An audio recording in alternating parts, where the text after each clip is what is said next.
첫사람 아담과 하와가 금단의 열매인 선악과를 먹고 하나님과 영이 단절된 채 죽게 되었을 때 하나님은 죄로부터 세상을 구원할 메시아 곧 여자의 후손을 세상에 보내주시겠다고 약속하셨습니다.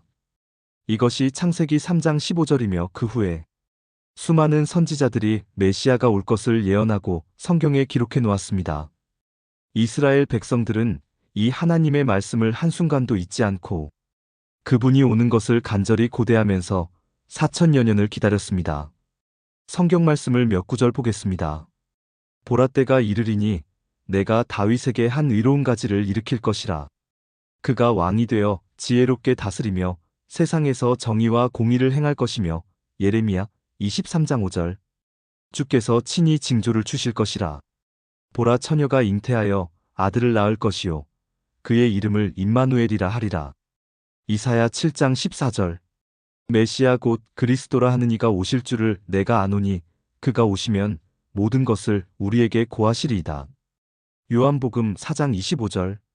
이토록 오랜 기다림 끝에 마침내 예수 그리스도가 유대 땅 베들레헴으로 오셨습니다. 그런데 그토록 갈망하였던 메시아이었건만 정작 유대 백성들은 그분을 알아보지 못했습니다. 왜 그런 일이 일어났을까요?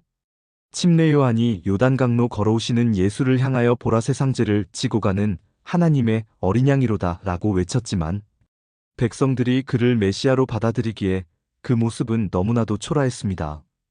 그들이 기다리던 메시아는 강대국 로마의 압제로부터 유대 땅을 해방시켜 백성들을 구원한 후에 로마 제국보다 더 강력한 유대 나라를 세우고 왕이 되어줄 세상 나라의 왕이었습니다.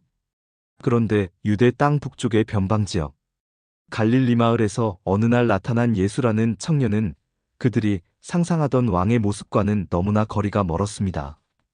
무식한 어부들을 데리고 다니며 가난한 자, 병든 자, 눌린 자뿐 아니라 천대받아야 할 토색하는 세리, 창녀, 과부, 고아 등과 가까이 하면서 함께 먹고 마시는 모습에 그들은 크게 실망하게 됩니다.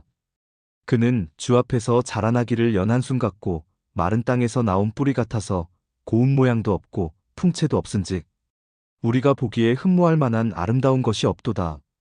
이사야 53장 2절. 그러나 흠모할 만한 아름다운 것이 없는 그에게도 아주 특이한 점이 있었습니다.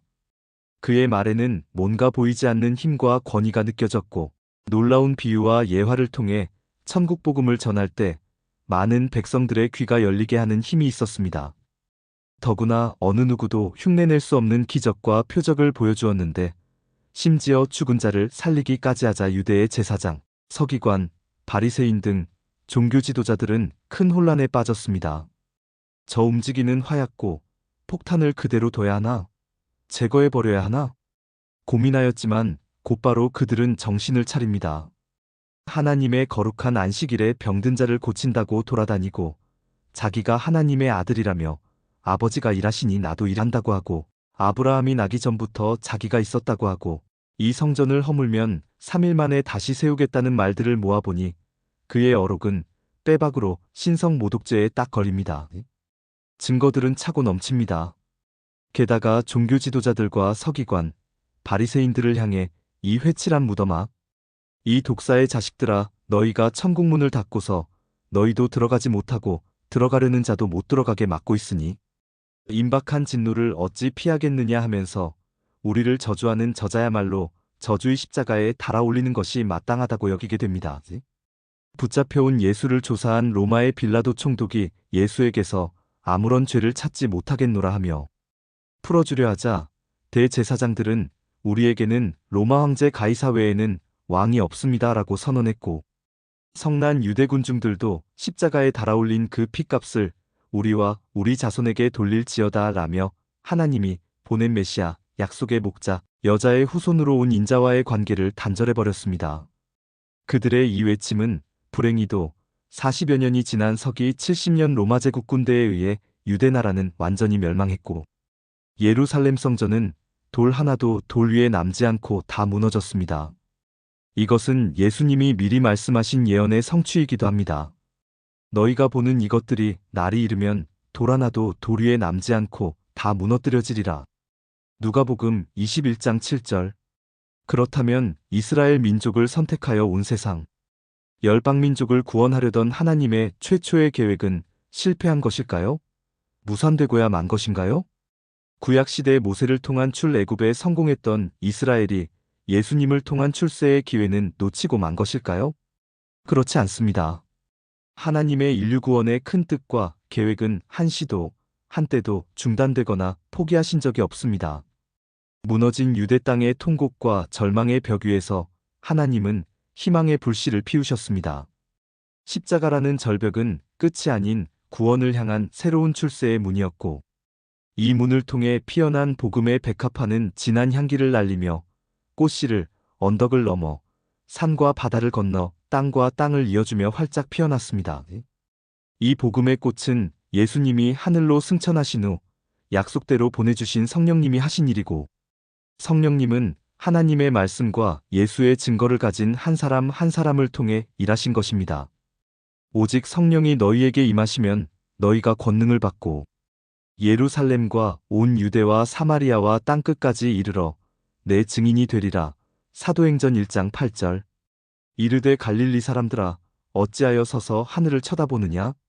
너희 가운데서 하늘로 올려지는 이 예수는 하늘로 가심을 본 그대로 오시리라 하였느니라. 사도행전 1장 7절 8절. 이제 올라가셨던 그 예수님이 다시 오실 시간입니다. 메시아를 알아보지 못했던 유대 땅의 그 백성들도 깨어나고 있습니다.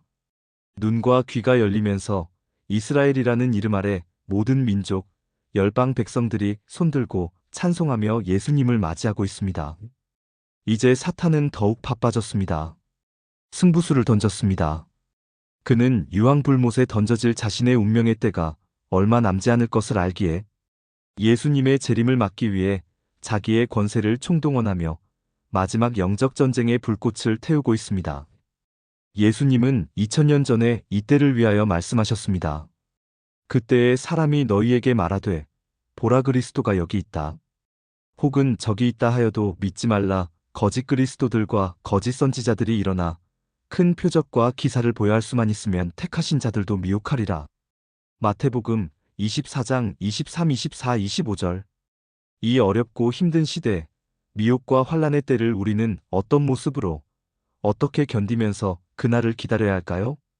여러분들은 이 영적 전쟁에서 거짓에 미혹되지 않고 오직 길이요, 진리요, 생명이신 예수님 편에 끝까지 서 있을 각오가 되어 있으신가요? 이것들을 증언하신 이가 이르시되 내가 진실로 속히 오리라 하시거늘 아멘. 주 예수여 오시옵소서. 요한계시록 22장 20절. 오늘도 하나님의 은혜와 평강이 예수 그리스도 믿음 위에 굳게 서서 살아가시는 모든 분들에게 임하시기를 예수님의 이름으로 축원합니다. 아멘.